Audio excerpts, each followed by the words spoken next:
Hello, everybody. Welcome back to the Boss Rush Podcast, a great place to play games and be better. I'm one of your hosts, Corey Derrigan. Alongside me, as always, is the PC Muscle Race himself, LeRon Dawkins. What's poppin'? Also joining us is that retro code Eddie V. Near Automata this Friday. Yes. It's actually tomorrow. But You guys finally get to play the game. I'm so happy for you Nintendo people. Oh, I bet you more people recognize it on Switch. They like our people already have pre-ordered it, or they already plan on buying it. Anyways, before Ed goes off on us, the Switch, only Switch, and everybody Switch. We have a special guest tonight. She is super cool. You might have heard her 1v1 with Celeste. You're going to hear her on a couple Talk the Walks involving Life is Strange. We have Cordy Yikes is here. Hi, guys. Yay! Cordy, we're going to get to you in a second. Stephanie's a little under the weather tonight, so I guess we let her have the night off.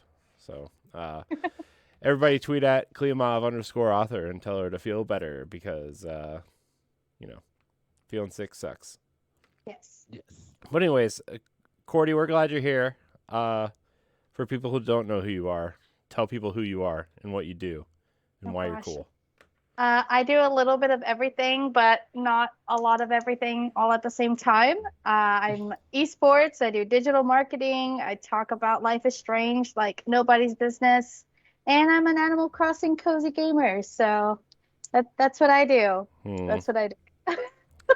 The last time I played Animal Crossing, a scary Easter bunny chased me around the island, and I had to collect eggs for it before it murdered me. So I don't think it was murder, but no, I mean, look at that bunny. It's gonna murder somebody. It's like I don't know. It's like one of them big scary Chuck E. Cheese animals. It's all right. The animatronics. Yeah. All right, Five Nights at Freddy's. Yeah. Yeah. I wasn't gonna go there, Ed, but now that you went there. Anyways, how's everyone doing? An hour after we're supposed to start. I'm gonna mostly damage Corey right off the get-go by asking everybody what their favorite scary video game is since it's spooky season right now. My favorite one. So I am right in the top 5 for Boss Rush. But one of mine is Deception. Okay. Deception. Okay. And the reason why is because I love the design of this game is that you are trapping people, and so they're coming in, and you're hoping that they land on your trap and you kill them that way. The more you trap and the more you kill, the more you progress, and it's kind of a Texas RPG, but it's kind of if you think of Night Trap and everything. It's in that design of the game. So I remember playing Deception 2 on a demo disc for my PlayStation 1, and I was just like, okay, I got to get this game. And I just remember falling in love, just seeing all these people, they looking around, trying to find out some stuff, and then they fall into my trap and I kill them. And it was just such a good feeling to be a villain. So that's one of my favorite spooky games. Okay, cool. Awesome. Corey, what you got? Blue Stinger on the Dreamcast. I'm the games that much scary as it is hokey. Me and Corey have been talking about Blue Stinger for years, and every time he talks about it, I love it because it's such a bonkers game. It's not even really that scary. It's just it was Sega's kind of attempt to make a survival game. Yeah, make a Resident Evil game. Yeah, and it's very goofy. It's very stupid. Some of the Blue Stinger's the one were you on the aircraft carrier, right? No, you're on Dinosaur Island, a research facility that's right. They're researching the meteor that crashed into the Earth that killed the dinosaurs, and it turns out you get to fight zombie dinosaurs in that game. Spoilers. Oh, sick. So, including one, like the last boss, spoilers, is a giant zombie dinosaur, and it's huge. So, yeah, it's fun. This game is weird. Yeah, it's not that scary. No, it's not scary at all, but it's funny. It's goofy. But it is technically a survival horror game. So the word And horror is so in it. And so is Dino Crisis 2. Oh yeah, Dino Crisis. No, the second Dino Crisis. Yeah. No, that was not. There was nothing scary about Dino Crisis 2. There's nothing scary about Dino Crisis 1. That was. Yeah, I feel like Dino Crisis 1 was more scarier than Dino Crisis 2 by leaps and bounds. Courtney, what you got? I've got Spooky's Jump Scare Mansion. It's got 1,000 floors on Steam. It's cute in the beginning, but then it is terrifying up to, I think I get up to at least the 58th floor. And I can't do it anymore. I start breaking out in sweats, and I'm like, nope, it's cute, but it's not at the same time. What about you, LeRon? Definitely a game y'all should try. My favorite spooky game has got to be like it's hard to like because I have quite a few. But my favorite one has to be Dead Space 2. Yes. And I just shared a link with you guys in the chat. Like one of the most traumatic scenes in the game is something that you have to do yourself, and it's towards the end of the game where Isaac has to climb into the machine to get the marker data out of his head, which means he has to like have a machine like poke a very long needle into his eye to hit his brainstem. I'm picking back the Dead Space 1 this Friday, and I'm gonna be trying to work through the series by the end of the month. Yeah, I'm going to be streaming the entire trilogy this month. I haven't started yet. I'm kind of behind, but yeah, that's what I'm doing. You know, LeRon, I will retweet your tweets when you're streaming. That is scary. No. You will watch. Hold on. Watching me play Dead Space is not going to be as horrifying and traumatic as you playing it. I'm going to tell you that right now. Even though Dead Space 1 is going to be a treat for a lot of people because like Dead Space 1 still jump scares me. Perfect. Yeah. Dead Space 1 still jump scares me. Dead Space 2 is so fun that like it's like this is not even a scary game, Right. Dead Space 3 has two parts where it does jump scare me because it's scripted and I just always fall for it every time. But Dead Space 1 has so many jump scares because it's randomized. I know. So if you guys don't know, Kenji Eno, who was director of Warp. He made a game called D, but he also made a game called Enemy Zero. I remember that game too. You may not have heard of Enemy Zero. So Enemy Zero is that you're walking in this, I believe it's a ship, and you can't see no enemies. You have to hold your gun, and you got to listen to the sound on where they're coming from. By the time they get you, you got to make sure that you're facing them right and shooting them. Because if you don't do it, they'll kill you. Can't do it. Also, if you save the game, you take the energy off from the boat, so it gets darker and darker every time you save the game. So you are literally limited on how many saves while trying to find out where this enemy is at by listening to the sounds. Kenji Eno during the Sega Saturn kind of like in the early 90s, kind of 2000s, he was the leader of survival horror games. Even though Capcom did like Sweet Home and Resident Evil, if you want a true fear in a survival horror game, Kenji Eno was like the dad of it. Because Alone in the Dark is kind of the start of it, but Resident Evil kind of perfected it in a sense to make it popular. But Kenji Eno, like if you knew that you was getting one of his games, it was a horror game that no one in the business have ever thought of or created. So yeah. Yeah, I can't do that. Hearing something breathe in the back of my headphones. No. That's why I don't play scary games with my headphones on. You know what game was like really scary actually if you had headphones on was Hellblade. That game was super creepy and scary. Like that? Because of the voices. Yeah. And that game is just like not like jump scary or like gory scary. It's just like atmospheric and very Hellblade 2. Having the feeling of being what is it?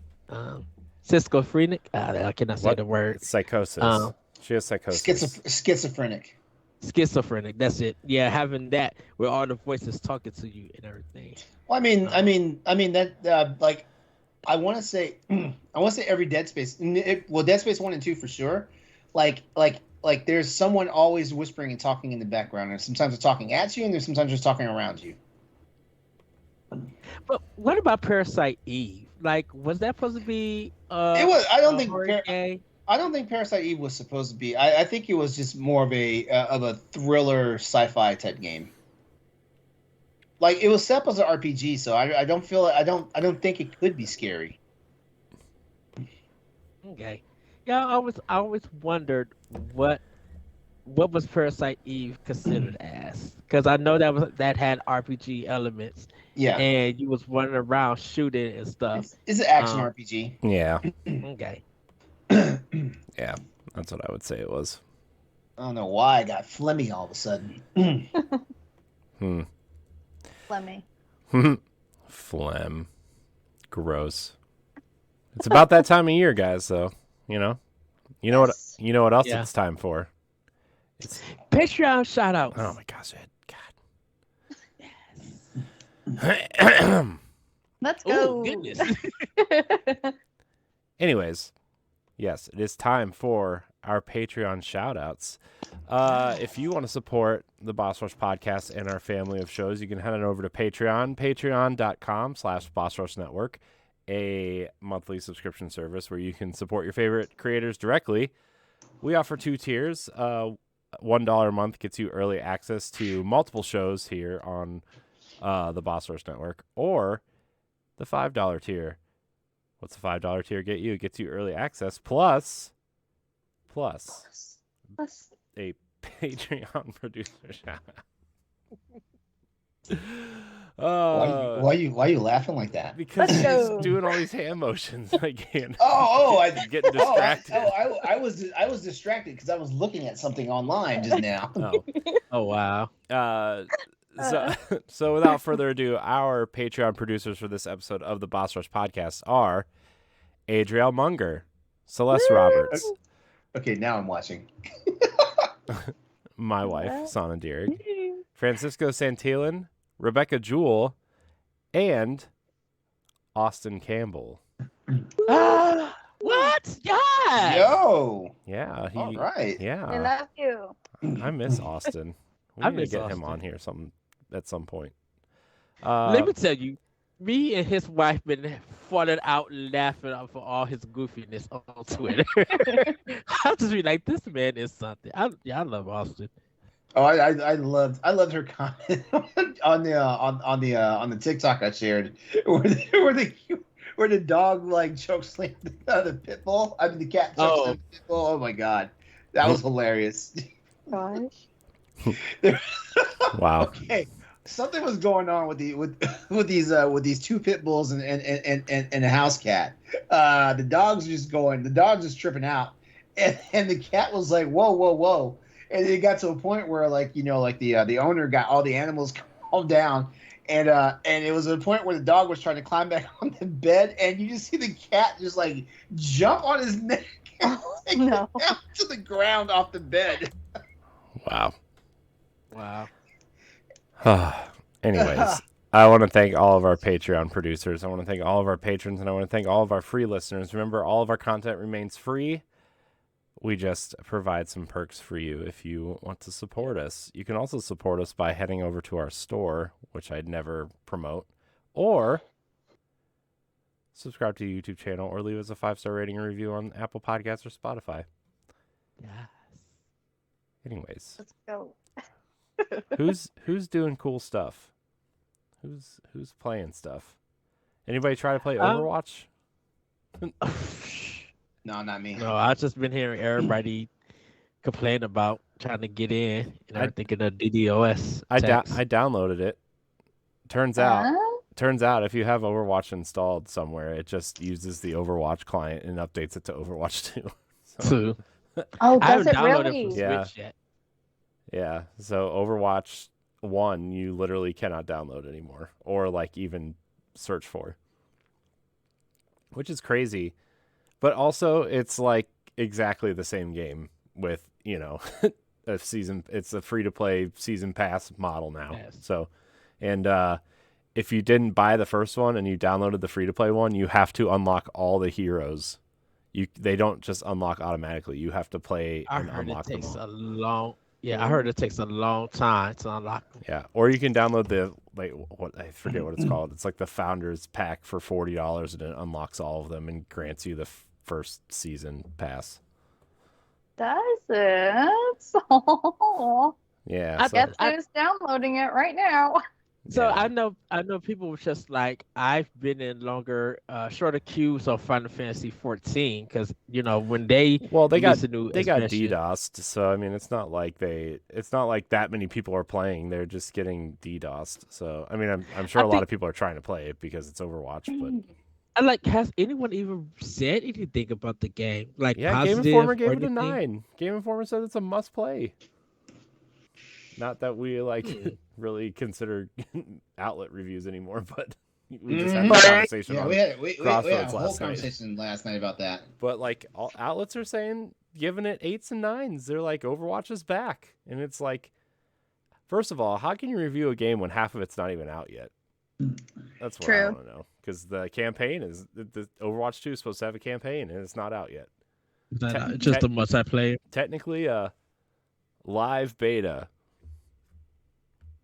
Whatever. There is, though, if anyone's an esports person, cough cough, LA Gladiators have skins for Overwatch.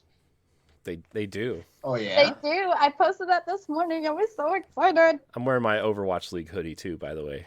Perfect. To celebrate. I want to thank Blizzard for one of the most comfiest hoodies ever made. Thank you for providing me with this hoodie at PAX the first time I went. I think I'll stick to Splatoon 3. I've been enjoying that, having fun, painting. Can I just say, I tried to play Splatoon, and I want to love that game so much, and I just don't like it. Really? I love it. I think it's because you're so used to Destiny, and Splatoon is such a different game. I mean, think about it. That's not true. I like a bunch of different games. How many years have you invested in Destiny outside of any first-person shooter or multiplayer game? Time wasted in Destiny. Let's go to that site and see how many hours I have wasted. I'm so scared. Because I think with something like Splatoon 3, with Splatoon in general, it's a completely different purpose designed as a game. It's that you have to take over somebody's area by painting. It doesn't matter how many kills or how many times you stop the opponent. As long as you are doing your job of getting paint in the area, you win. Does Splatoon 3 have a story mode to it like 2 did? Yeah, it has Okay. Yeah, it has a campaign. But when Splatoon first came out, that was the premise of it. It's still the premise of it, was that, it was a multiplayer game where you got your team must take over the other team, and whoever has the most area painted in their team's paint, they win and everything. So that's a completely different evolution of multiplayer game, and no one else has done that before. You have captured the flag, but that's like playing football. So oh, Corey, did you find it? I did. I don't know if I want to say this number out loud. Say it. Do it. How old is your game? I have spent 1,983 hours in Destiny since it launched in 2014. Said so 1,983. Right. And compare that to you playing an hour or two of Splatoon. Excuse me, I played a lot of Splatoon 1 and Splatoon 2, sir.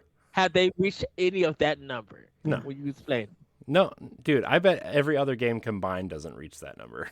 So you spent 82 days. I know for sure. Like my lifetime Monster Hunter is I feel like yours is ridiculous.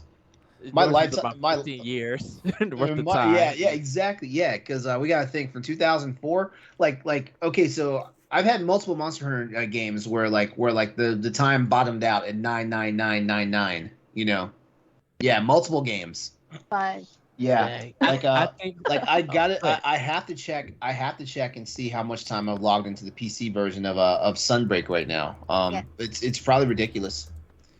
if I was able to log in time for Streets of Rage 2 from the Sega Genesis until now, I probably would have about 30 some years.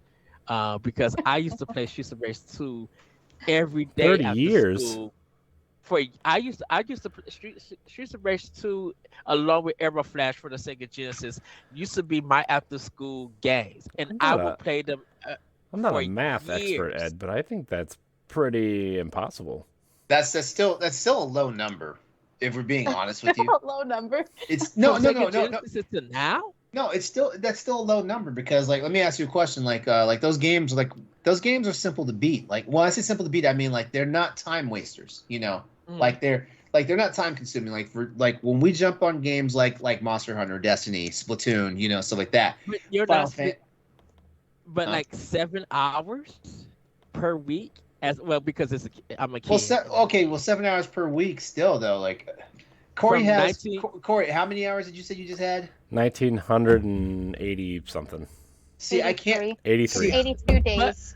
But going from when it's first like Arrow Flash and Streets of Rage releasing on the Sega Genesis until now, for a long period of time.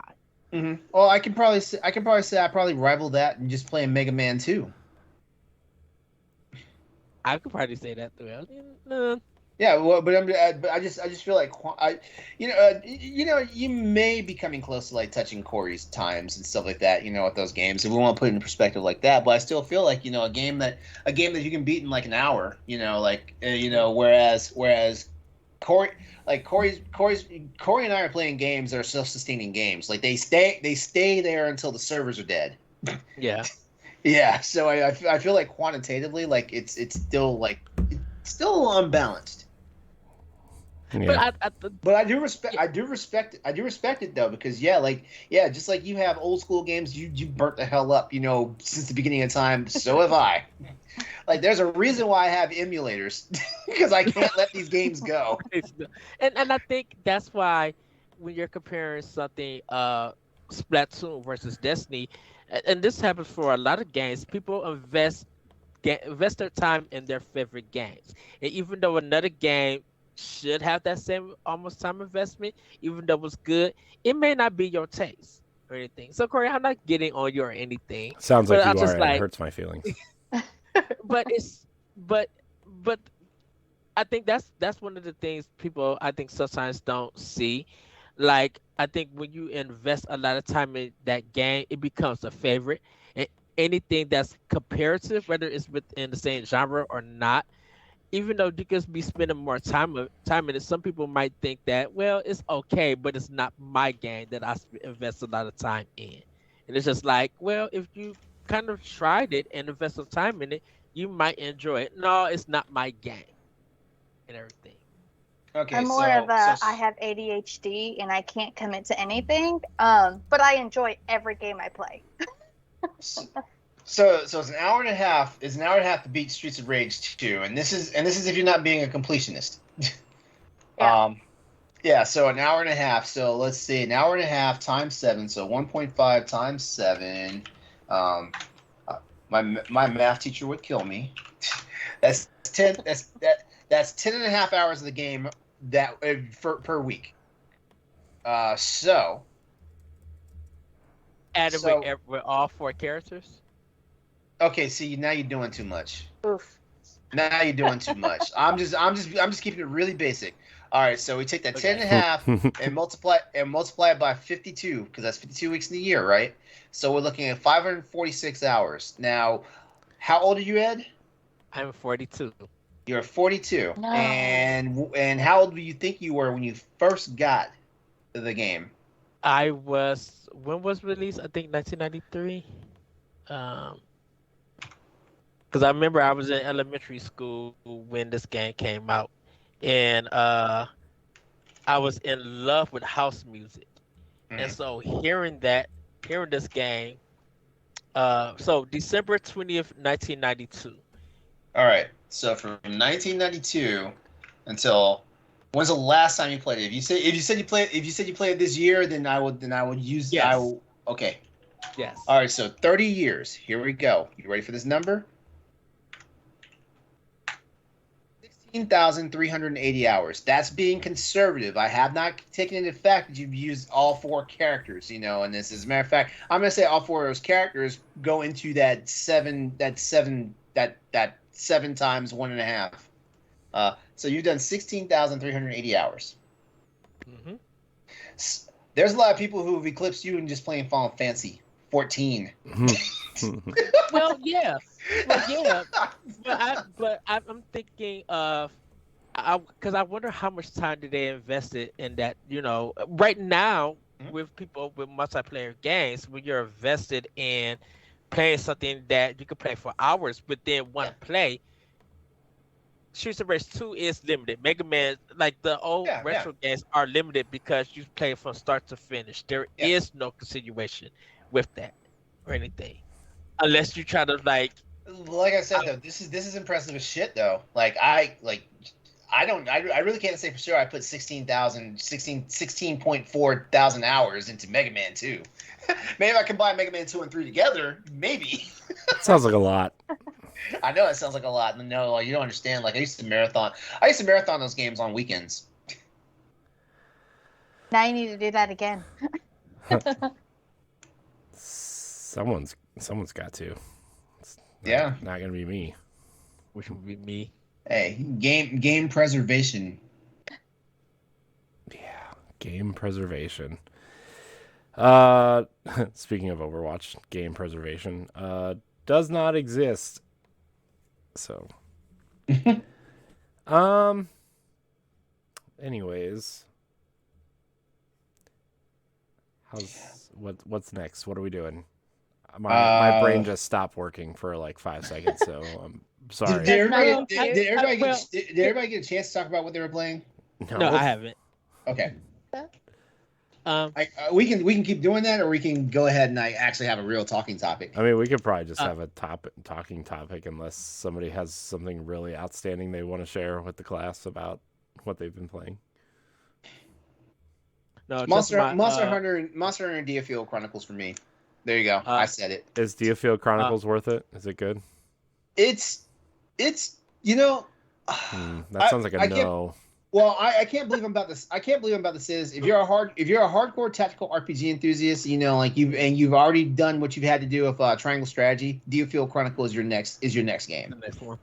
But if you've got other stuff going on, wait for Diafield Chronicle to go on sale. Especially given that it's on more platforms than just the Switch. What are you playing it on, LeRon? I'm playing the PC version. Oh, the PC version. Okay. Yeah. I know. I haven't picked it up yet. Or anything. Yeah. That's one of the games that I'm waiting for. I know I like I told Corey, I just got my Soul Hackers 2. It just came in the mail. I got Valkyrie Elysium for PlayStation 4, so I'm waiting to start that. Oh yeah, I was about to ask you how is it? Because I kind of fell out of love with the Valkyrie Profile series. So did a lot of other people apparently, because they didn't sell enough units to stay in business. That studio's gonna file for bankruptcy soon. I've never played the series, but this one looks very interesting. And plus, I needed something for my PlayStation 4 since pretty much Horizon 2 has been the only game since I don't have the PS5. And God of War is the next one. I was just like, I needed some stuff for my PlayStation, so I was definitely just.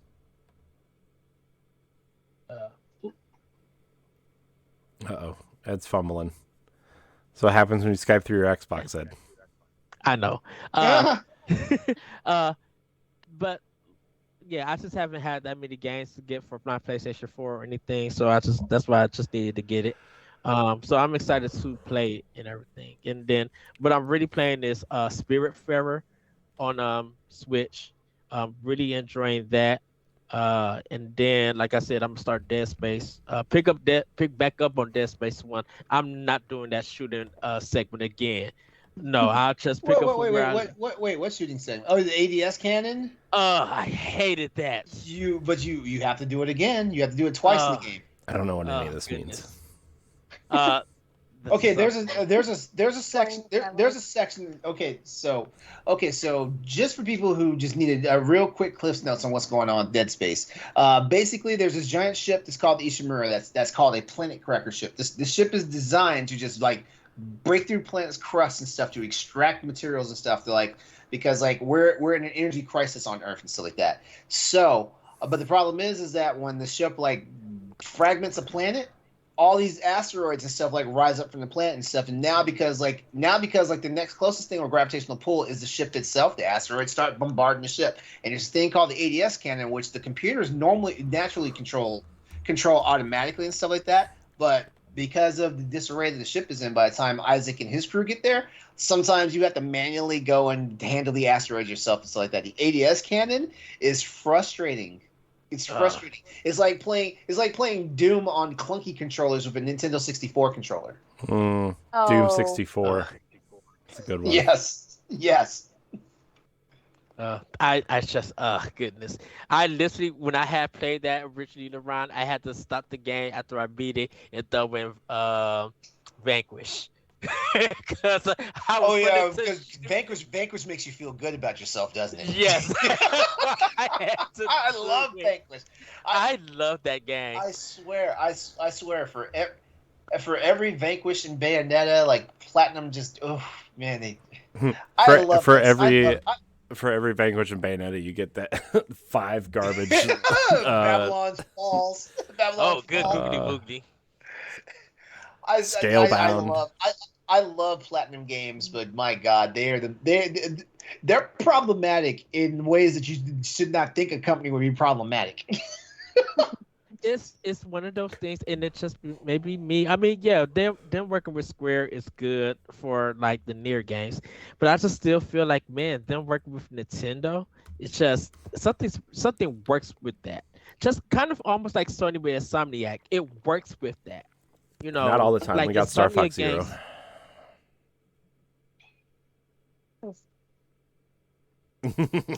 I broke Ed's brain. I'm sorry. Someone just sent me a Monster Hunter video where this guy is playing without his cat or his dog, and I'm like, wow, like I don't do that. Oh, the Palama and yeah, they left him at the camp. They left him at the camp and fight the monster by themselves. I'm like, man, like you're a traditionalist. All I know is I think we need a sequel to Astral Chain. Yes. We'll get one. No, we won't. Platinum's probably not They going to. They already said they planned it out as a trilogy. Really? Yeah. So, right after the first game came out, and it did so well. They're sticking to Nintendo because I think Nintendo's about to kick them to the curb. I mean, I think it depends on how well Bayonetta does. Let's be honest. I have mixed feelings about how Bayonetta's going to perform. I don't think it's going to do well at all. Exactly. I think the hardcore Bayonetta fans will buy it, and nobody else, which is like about 3 people, including one in this call.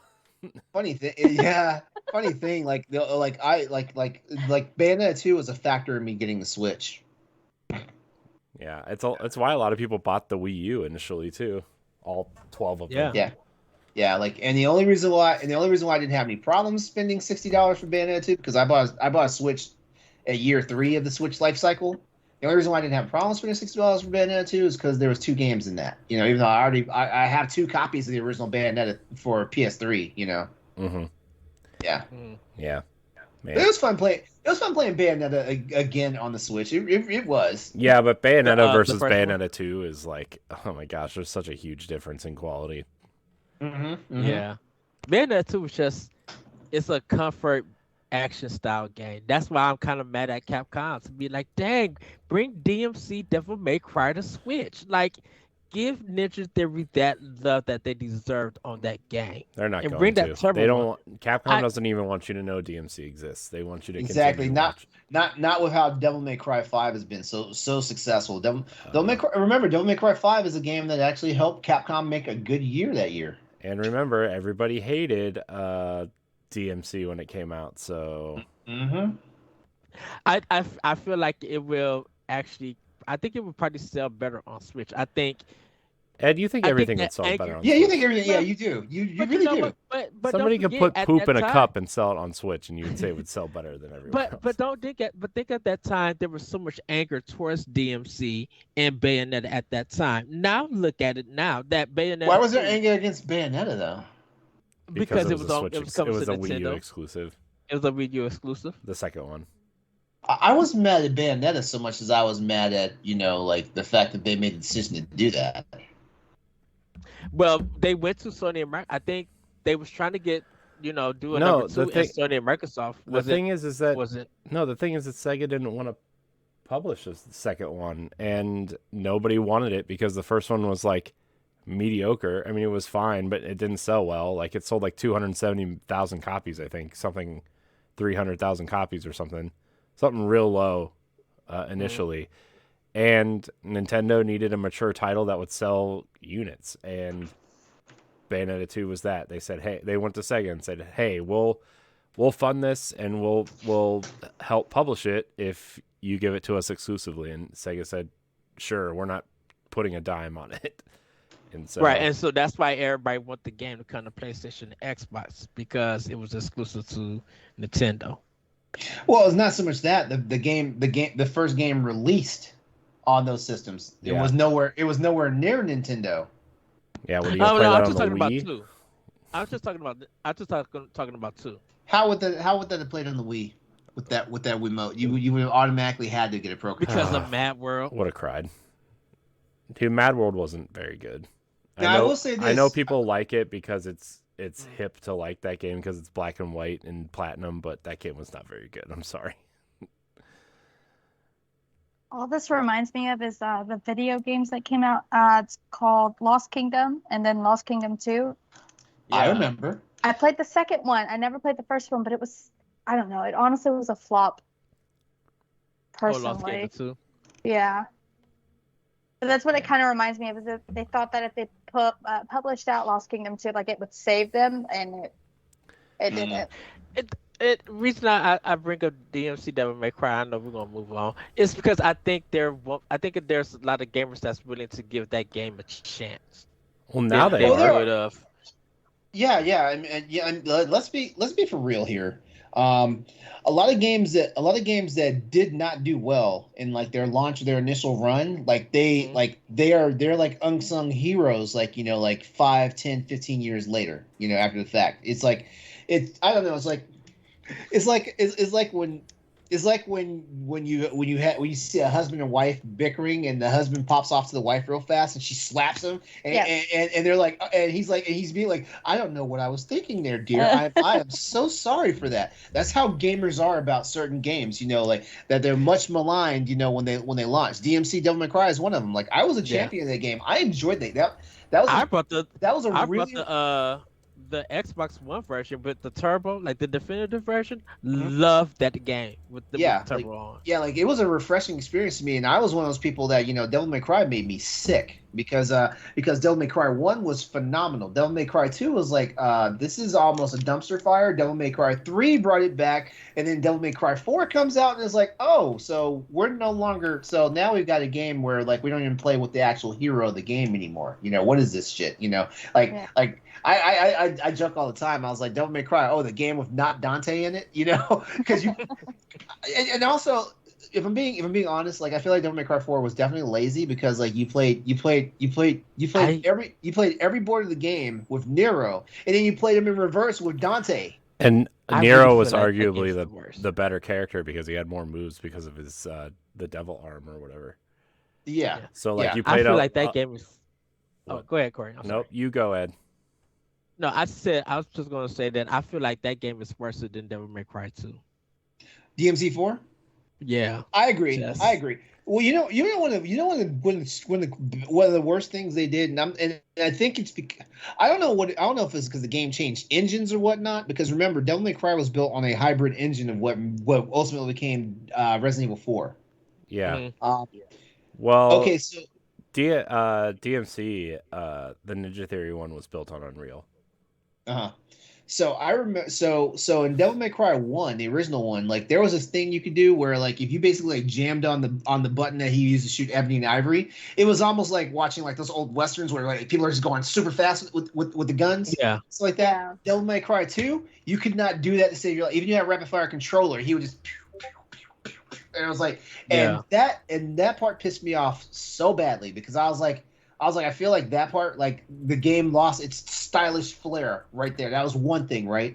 Devil May Cry 3 comes out, and he almost had it back. You know, it wasn't as super fast as it was in Devil May Cry 1, but I paid attention to it, and I was like, you know what? I can deal with this. And, you know, the game's balls crushingly hard, by the way, but you need to still, you know, we do what we must, you know, when we like games. and I think that's why, well, because 2 and 3, I think we had different directors and everything. Yeah, they did. They did. Yeah. Well, it's because the original creator of Devil May Cry was. Didn't he leave to go to Tango? I mean, no, that he what made happened? He was one of the people who made Platinum. He made Bayonetta. I thought they were both part of Capcom, and then because he left Platinum to go. He left Platinum to go do Tango. Okay, never mind. Yeah, practically all those Clover Studio people. That's Platinum. Yeah. Yay, Okami. Love that another underrated gem. And that's why I want Beautiful Joe back so bad. It takes a special it takes a special kappa. Hideki Nomura. Kamiya. I'm sorry, Nomura. I'm thinking Final Fantasy. Well, not Final Fantasy so much. Kingdom Hearts, which we're not going to talk about tonight. We're not. Kingdom Hearts, guys. Kingdom Hearts is. Shut your face. No. It's beautiful. We're not. We're going to walk away before anyone hears Donald Duck and Goofy. Donald Duck is King the best Mickey. part of the. Donald Duck is the best part of that game. Why did they give that? Why doesn't first songs? 2 songs are the best thing about that game. Why did they not give Donald Duck a freaking Keyblade? I have questions and I have concerns and I have issues. He's not a chosen one. Okay. Yeah, he's like one of the worst characters in the game. What? I need to play Kingdom Hearts 3. No, you don't. At least I need to play it so I can say that wow. I'm going to bed now. Like everybody wants to reach me, you can catch me on social media. I'm sending you love, LeRon. How about this? In Kingdom Hearts 4, Donald Duck will get its Keyblade, which will be like made in 20 more years. You're right about that part. Hold on. Will it release before Final Fantasy 7 Part 3? The Final Fantasy 7 remakes are going to be done. I'm actually quite excited. I want to play them all in like a row. I'm waiting, but there's not even informational in Kingdom Hearts 4. I thought about doing that, but I was like, you know what? Because it worked out for me perfectly with the Mass Effect trilogy. But I was like, you know what? With the Mass Effect trilogy, I was not in a hurry to play those games. So waiting for the natural trilogy drop was the best thing that could happen for me. Final Fantasy VII Remake, when I saw how good the remake, because my roommate was playing, when I saw how good the remake was, I was like, oh shit. It's like those TikToks like, I fucked up. Right, yeah. You're already hooked. I was waiting for a sale. Is it bad that you're already signing you saw I got it on sale. Like we both got you were on the phone with me. I was like, Charles got buy 2 get 1 free sale, and Final Fantasy VII Remake is on it. I'm getting it. Yeah, because I think we both got 7. I got I know I got Cyberpunk because you already had it, but you had got something else, and I got 7 Remake. I got DBZ Kakarot, which is getting its PS5 upgrade for free. You know, like real soon. A free upgrade on PlayStation? Right? What? I know it's not first party. That's why. And then I got the BioShock collection for the Switch, which that actually turned out to be a very good purchase. I believe it. I just got the collection for Xbox for like $6. You know what's stupid about the whole BioShock collection though? I bought it on the Switch because I could not find another game. You didn't take advantage of the buy 2 get 1 free. I bought it on the Switch. I already have all the BioShock games. I bought them all for $1 on PC. I already had them in my library, but I was like, But I was like, I couldn't get the buy two get one free, and every other game Target had at the time was trash. It was either trash that was on the buy two get one free, or it was not part of the buy two get one free. Because I told Ed I would have gotten Ghost of Tsushima if it was on the buy two get one free sale, but it was not on the sale. But yeah, it's sitting there staring at me for $60. I was like, come on, like I can pay $60 for this and get a free game. That's why if I see a sale on Best Buy, add to the cart, add to the cart, add to the cart. Black Fridays, shoot, I'm having about 9 to 10 games already in my cart for $124 some dollars. Yeah. Yeah, that's how I feel about Amazon. Yeah, I buy everything on Amazon. I don't buy new releases on Amazon. I buy games that are already out on Amazon because like there's so much heartbreak, like with a pre-order. I don't understand that. I've never had an issue with a pre-order on Amazon. I've never done a pre-order through Amazon, but I just hear the horror stories. I'm like, I don't need this drama in my life. I also have 3 distribution warehouses within like 45 minutes of my house. So my Astro Chain came late after I pre-ordered it.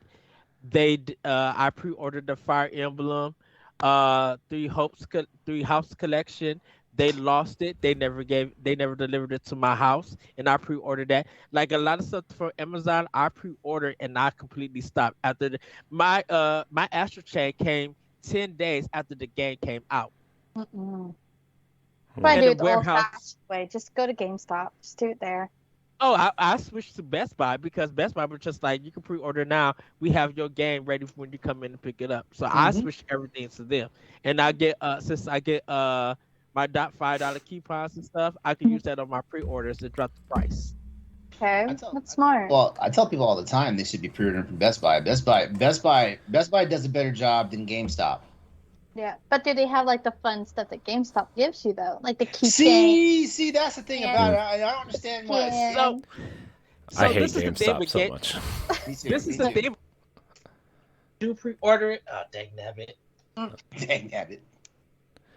Ed's broken again, guys. That wascally wabbit. with GameStop, when because what would happen is if you don't get your pre-order at a certain time, they'll sell it to somebody else, or they'll fill another pre-order. Because if I didn't get in time to get my Xenoblade Chronicles 2 collection, they would have sold it to somebody else, even though I paid the whole thing off. Yeah, your pre-order is guaranteed for 48 hours, even if it's paid off. That's kind of bullshit, But I understand, like they need if the unit's still sitting, even though it's already paid for, if the unit's still sitting in their shelf, it hurts their sell through. They were ready to sell mine the day it came out. Yeah, Oh, That just tells me that one of the employees wanted it. Oh yeah, that's it. It is. I used to work at GameStop, so like Yeah, I used to run a GameStop. I know too. We already know. We're sorry. It sucks to be you. You spent $199.99 on this game, but you didn't pick it up by Monday. Right. And then you got to pray that it's online, but you could still have your code on the receipt, but we're just going to wait for them to send us another one just for you. I have a serious question. I have a serious question for you guys. Do you feel like I feel where like if you're buying digital games, if you're buying digital game, if you're buying physical games, I feel like in this day and age, if you buy a physical copy, they should give you a digital code for free. I mean, I kind of feel that way too. I think it's probably about time for that, but also like how many people are going to trade in the game? I don't know. I feel like. Well, you know what you bring. Okay, you bring up a very good point right there. I mean, maybe they make like a digital plus edition that costs like an extra $10 or $15 or $20 or something where you get both. Well, to them, they feel like that's losing sales.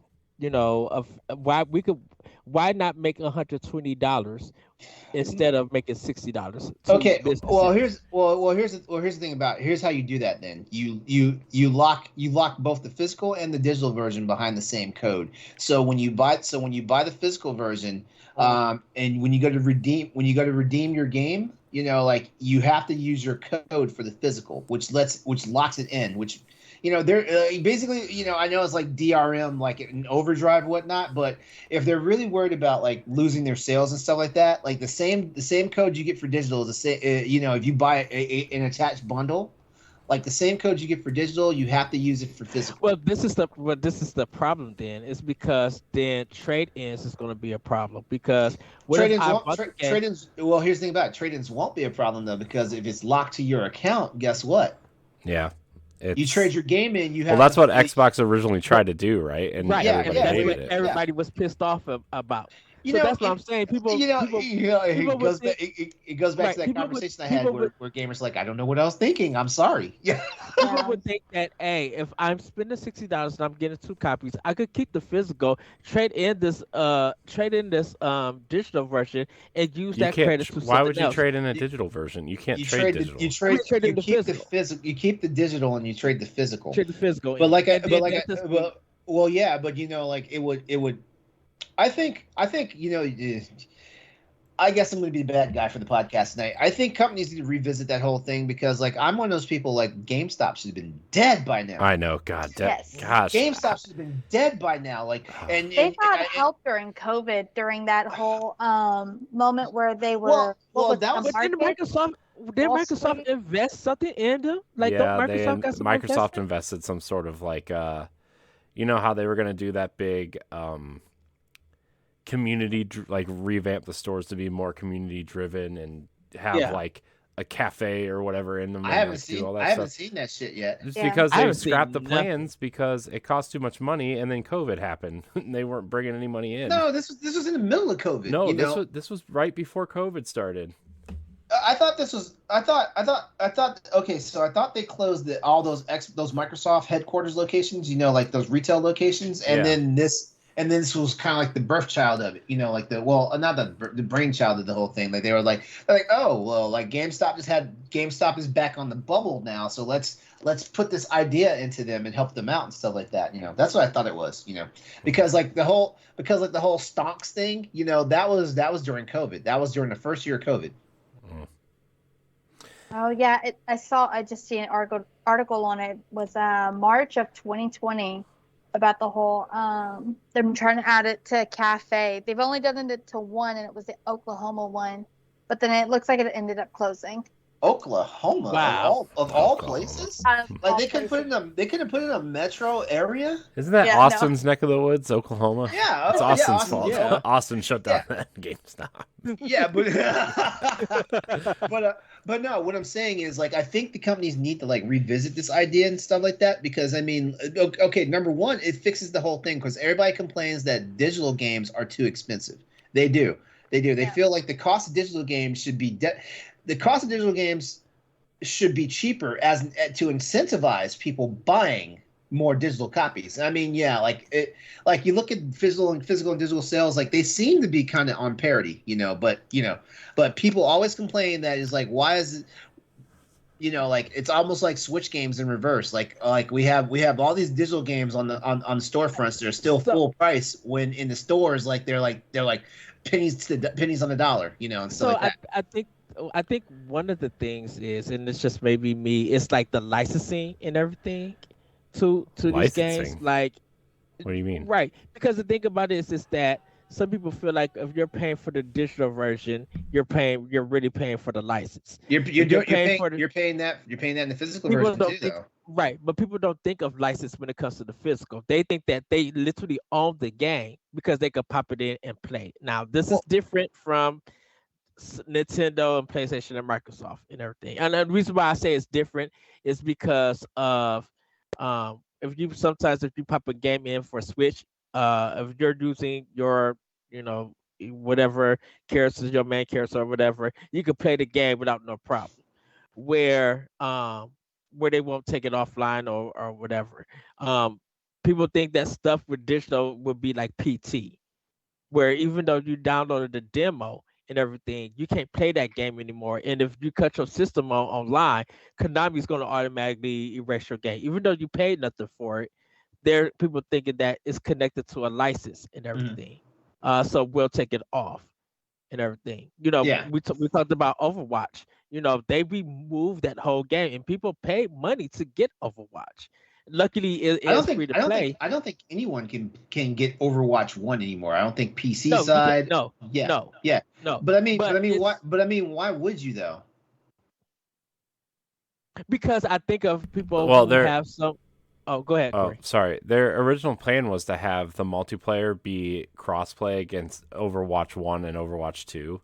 Uh-huh. Like that multiplayer client would be the same, and then Overwatch 2 would you would have to own Overwatch 2 to play like that weird campaign and all like the single player event stuff that they're adding and stuff like that.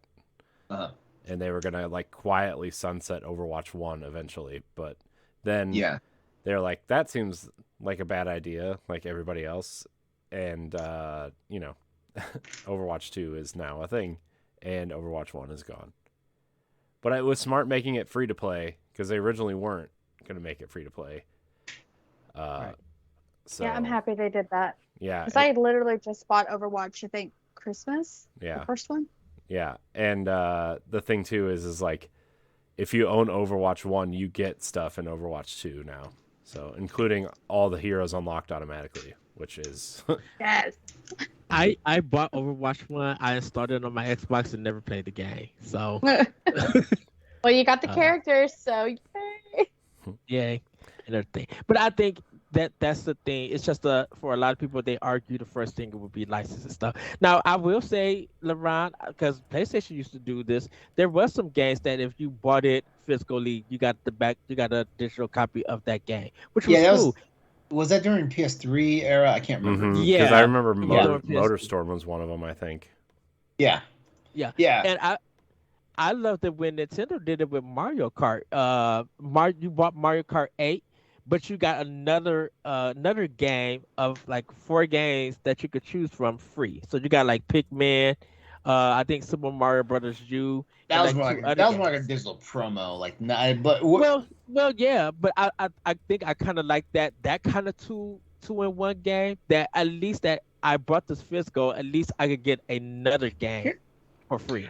The reason why I suggested it like that though is because like if we look at certain things like when it comes to technology and stuff, like for example like one of the best things Microsoft did when they introduced the Xbox 360 is basically they made it to a point where like people had to get broadband internet, and at the time I was like, why are you forcing me to get internet and stuff like that? But guess what? They helped usher in probably a better version of the information age that we did not know we needed. Apple also does this. Apple gives us shit that we didn't realize we needed, until like it's down the road and it's like, oh yeah, I can't imagine doing it any other way now, so like that. There's companies that do that and innovate that and things like that, So when we look at the whole digital versus physical debacle that we have going on right now, like, back when I was gainfully employed at GameStop and stuff like that, we used to have meetings where we wondered if we were going to have a job because like we heard about Microsoft and Sony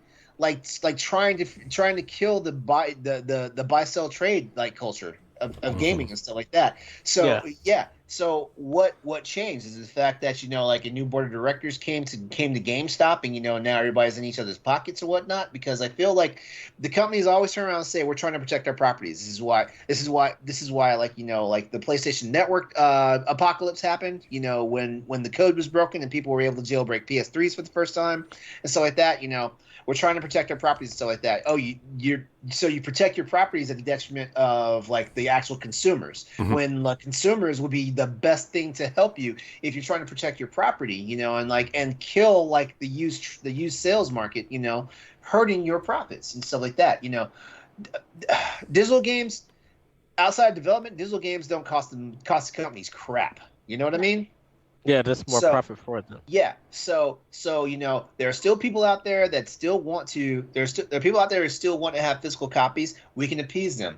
Like you buy your digital copy, you get a physical copy for free. It's attached to your actual product code for your digital. And guess what? If you have to trade this in, the next person that buys this pre-owned copy is going to be a locked copy that they're going to have to pay the licensing to get it unlocked. And this sounds a lot like that online. What was the online pass that games came with? Remember during the 360 and PS3 age, to play online. And the way to be fair about EA was doing it. I remember that. The way to be fair about that is you make it a fair price. You know, like if the game, so like $10, I think at the time. Yeah, exactly. Yeah. Like, you know what, people literally fuck up $10 on DLC they don't need for a game. They do not need for a game. You know. What was Elder Scrolls when it first came out, the microtransaction with the horse. Mm-hmm. Yeah. You know. All I'm saying is people spend money on DLC for cosmetics and stuff like that. I don't understand that culture, you know, stuff like that, because like there's a whole bunch of cosmetic stuff for Monster Hunter that's out, and I'm like, ooh, it's so pretty, but I'm not buying it because it does nothing for my game, you know, stuff like that, you know. So yeah, I feel like if people are willing to spend money for like pedantic freaking DLC, like they would not have any problem spending $10 to unlock a license for a game that they didn't have to pay full price for. Well, I think, yes, I agree. I definitely, I would say with Microsoft, because when they had their online service go down and people couldn't play games that they bought, not Game Pass stuff, little additional stuff that they could not, that they paid for, they could not play on their Xbox. Well, people were upset, yeah, that's the flaws. That's the flaws of DRM and Denuvo. Like Denuvo's hurt a lot of people. Like, you know, it's coming to Switch apparently. It's coming to Switch too. I was like, oof. But Nintendo said they didn't want it. One of them did. Well, third parties want it, and you can implement it on a game by game basis. So. Oh, okay. So I know, like with Nintendo, when it comes to physical, people are just like, if I don't get this physical game, I know in a year or two, once that print stops, it's going to be $100+ some dollars. So I'm going to spend the money on getting this physical. It's because Nintendo's just the master of that, because like you short print any game on a cartridge that costs money. Like, okay, so the cartridge costs more than a disc, right? Mm-hmm. And then companies are going to short print it because they don't want to spend all that money, and they know the hardcore fans will buy it right up front. And then when people don't buy it, I mean, look at Wii and Wii U games right now, like, you know, and GameCube, right? Like I've been trying to hunt down my missing GameCube games for a while now, and like all of them are super expensive, and you know, I've told that story 100 times on here by now anyway, but like I'm just never going to get those games back because they're just too expensive, and I have to live with that, which is fine, right? But like it still sucks. But that's because like Nintendo always uses some sort of specialized thing that's short printed, and third parties don't want to spend the money, and niche games always get short printed. And, you know, I mean, you're always going to be able to find Mario and Zelda, but like, look at that Metroid Prime trilogy on Wii, like how popular the Wii was, and like that was short printed, right? And now it costs a ton of money, and if you want the Steelbook, it costs even more. I think that's why it's important to, when it comes to physical, if people ignore it, there's gonna get a point in time where you might like, you know what, I think they probably still got this game at the store, and you don't find it, people start to panic like crazy. Yeah, which is why I understand. I feel for people that you know, there's people out there that are collectors and want physical and stuff like that. I kind of like straddle the line with physical versus digital. You know, like Corey kind of helped me get into a more digital frame of mind as far as gaming and stuff now. So like now I pick and choose when I'm going to get something physical. Yeah, I try to, like, if I really like the franchise, I will get the physical edition, right? Like all the Zelda games I'll have physically, right? Or you know, Xenoblade or Destiny, even like those discs don't have anything. Like that game just, it means something to me, so I like having it on the shelf, you know, like, but it's not like I'm playing those cartridges, you know. I just, especially Nintendo games, because you never know if their online system's going to carry over, or you're going to be able to carry your games forward.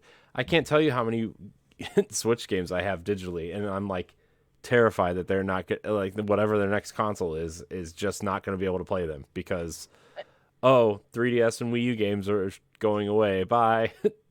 And I think that's why I treat like even Xbox and Sony and PlayStation, I treat them like Nintendo. I go out and get their physical versions of the games because I know, for me personally, I like to look at my physical library of games. And I need to know, and I like to be like, in case if anything happens, if I could pop the disc in and play, I'm good to go. Yeah, but that's the thing too with like that was the big deal about Halo, the Halo Infinite Physical Edition, right? Yeah, because half of the multiplayer is not on the disc at all. First of all, and second of all, right, half of the game is not on the disc. Literally half the game ain't even out yet. And so it's like, well, do you even bother buying the physical disc at that point? I don't know. Or like, what about all these Xbox One games you buy, right? And they all have Series X patches, right? Like Gears 5 has a Series X patch where you can play the game at 120 frames a second instead of 30. You know, like, oh, well, this disc is useless. I might as well just put my drink on it because it's as good as a coaster. Yep, all the Destiny games, because you have to go and buy the extension pass to actually play the stories. Yeah, I mean, the data that's on the Destiny 2 disc doesn't even exist in the game anymore, which is wild.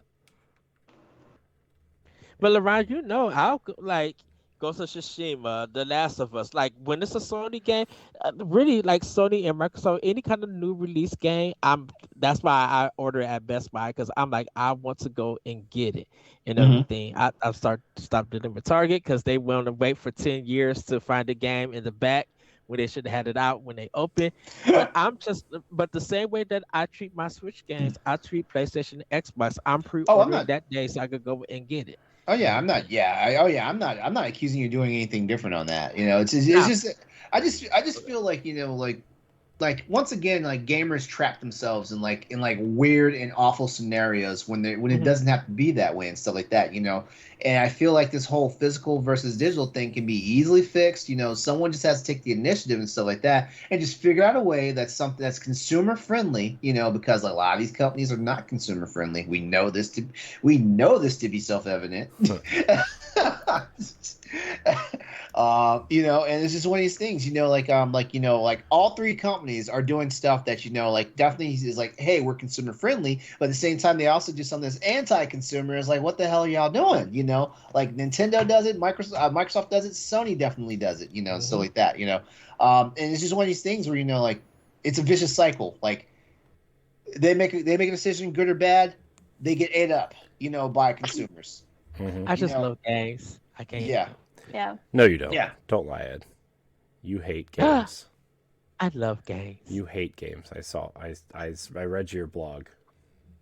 I love games. It's called edhatesgames.com. I had to make it up to Corey because I missed Monday's recording, so I had to find a game that I could send. Look, it's fine. I'm recording too much anyway, which is why half of this stuff's going away. So yeah, I mean, I preferred going back to what LeRon said probably like 20 minutes ago at this point. Like, I wish boxes came with just like, even if they sold like boxes with digital codes in them, like it's because like Ed, I like to see the physical library on my shelf and like, oh, that's cool. Look at all my games. Look how awful of a human I am for spending all this money. And then like, I don't want to have to take the disc or the cartridge out of the box and put it in first world problems, right? Like I like the convenience of digital where I can just like flop through games where I don't have to take the disc out, put it away, get another one out, put it in, blah, blah, blah, wait for an update. And I'm just like, oh my gosh, what's going on? Now that's what I don't like is when it's an empty box and it's just a digital code. I'm like, this is a sin. At this point. If you think about it, Fortnite does it and they sell it at Best Buy. Mm-hmm. Yeah. I saw the hard copy of Fortnite. Yeah, they put a new one out every like 3 months, a new Fortnite box because it has skins in it. If PC gamers got over this, Ed, you can get over it too, because it's been happening in PC for over a decade. I would say since Half-Life 2 came out. I remember I bought Battlefield 2040.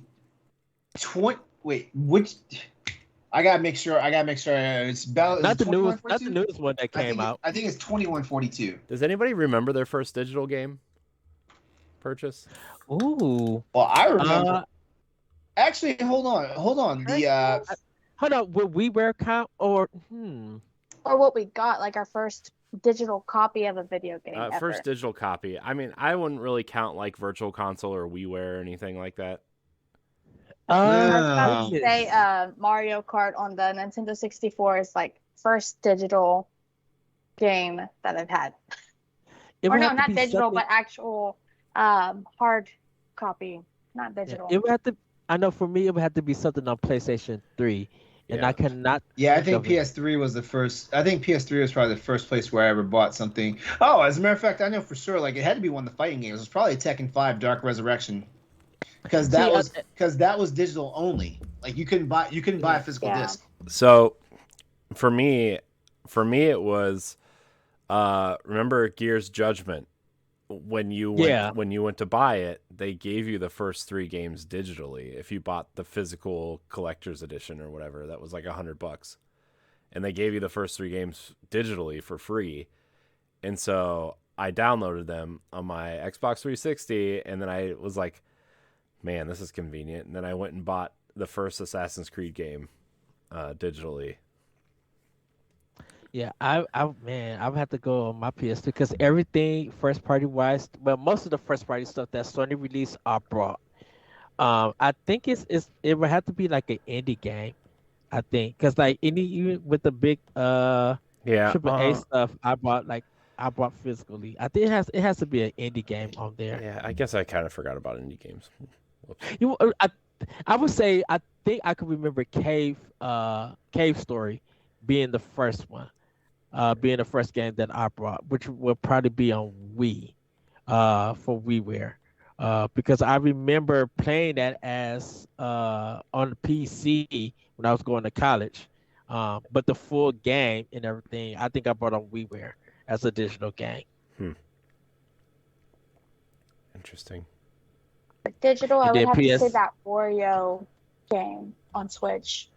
Well, now it's on Switch. It was on Wii U? Maybe. Shoot. Maybe I'm not thinking back. Maybe I'm not thinking back far enough because I guess I probably had a digital game first on the Nintendo DS before I ever had one on my PS3. I will say I can't remember buying Monster Hunter Tri Ultimate on Wii U. That was my first AAA digital game because I remember looking everywhere trying to find that game physically, and they never did one. It breaks my heart because Corey broke my Monster Hunter tradition, like with Monster Hunter Rise. First Monster. Actually, don't blame me. No, never mind. Nope, never mind. No, I'm lying because I bought Monster Hunter World digital for PS4. Plus, like the way games are just updated and stuff these days, and like, I mean, look at the Cyberpunk fiasco too, right? Like, it's just like, why is there even any reason to buy discs anymore? And I understand people like their physical copies, right? It's just like, you're never going to get that full experience. Like Shadow of the Tomb Raider is a great example. Like, so that game went gold, I think, 10 weeks out before release. Guess what they did the last 10 weeks of that game and is in the day one patch that does not exist on the disc. The ending. If you play that game unpatched and you make it to the end, if you make it through all the bugs and you make it to the end, it has an entirely different ending. I thought it was already complete because I remember finishing that game when I got they patched the ending. Dude, they patched the ending in with the day one patch. Wow, it's an entirely. I did not know that. Go on YouTube. You can watch the unpatched ending, and it's a totally different ending. It's crazy. It's wild. Because I remember when I got that game, I played it straight so I could beat it. I remember beating it and getting an ending. So the ending that I got is different than what was originally intended. Did not know that at all. Yeah. So, Video games, everybody. You know, buy them and enjoy them. I don't care how you do it. Just do it. Do it. All right. Well, since it's late and spoilers, we have another show to record. We're gonna get out of here. Cordy, thank you so much for your time tonight. We appreciate Thanks, I had fun. Appreciate you. You're welcome back anytime. Definitely. So why don't you remind everybody where they can find you on the internet? Oh gosh, you can find me on Twitter and you can find me on Twitch, Cordy_yikes. Nice. Those are the two fun places you can find me. I'm learning every day on Twitter. Oh boy, Twitter's dangerous. Ed, where can we find you? You guys can find me on Twitter at @ThatVertical and on Instagram. You can find me also on Discord. Check me out on Nintendo Power Block and Nintendo Expansion Pass, Talk the Walk, and other podcasts here on Boss Rush Network. And you can check our writings on bossrush.net. I am, like I said, I am writing the 5 obscure spooky games, so you guys will be able to check that out soon. And read my review for Saints Row if you guys are still interested or kind of wondering if you should get it or not. You will probably be amazed. People have been picking it up lately, and they've been enjoying the game. So give that one, give my review a read. Yeah. I've heard mixed reviews. I don't know what to do. LeRon, where can we find you? As always, you can find me on social media at Exodus803, and also remember that is also my Twitch and YouTube channels, as well as my PlayStation Network and Steam ID codes. And do not forget, Tuesday nights, 8 p.m. Eastern Standard Time on my YouTube channel is the Crossroads Video Game Podcast with myself, Stoy, and Andre, where we talk about all things PlayStation, PC, and Xbox, and a little other stuff. Every now and then Nintendo gets thrown in there. So yeah, it's not a completely rigid show like it used to be back on day one. Oh, we did talk about Nintendo last night. Oh, yes, we did. Yes, we did. Sorry, I was there. Although it wasn't as positive as you might think it was. Uh-oh. Anyways, you can find me at IamCoreyNHD on Twitter and Instagram. You can also find me on Nintendo Power Block, on this show, on Standard F, and a variety of other things here on the Boss Rush Network. Remember to follow us on Twitter at Boss Rush Podcast, at Boss Rush Network. Check out bossrush.net. I want to thank everybody for watching and or listening, and until next time, goodbye. Bye, everybody.